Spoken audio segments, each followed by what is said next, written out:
ఐబొమ్మ రవి నేరాన్ని అంగీకరించినట్లుగా remand report లో పేర్కొన్నారు పోలీసులు. ఐబొమ్మ బప్పం పేరుపై 17 వెబ్సైట్లు నిర్వహిస్తున్నాడు.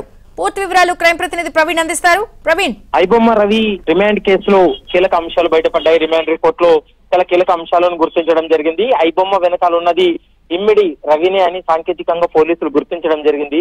పోలీసుల విచారణలో నేరాన్ని అంగీకరించినట్లు రిమాండ్ రిపోర్ట్ లో కూడా స్పష్టంగా పేర్కొన్నారు.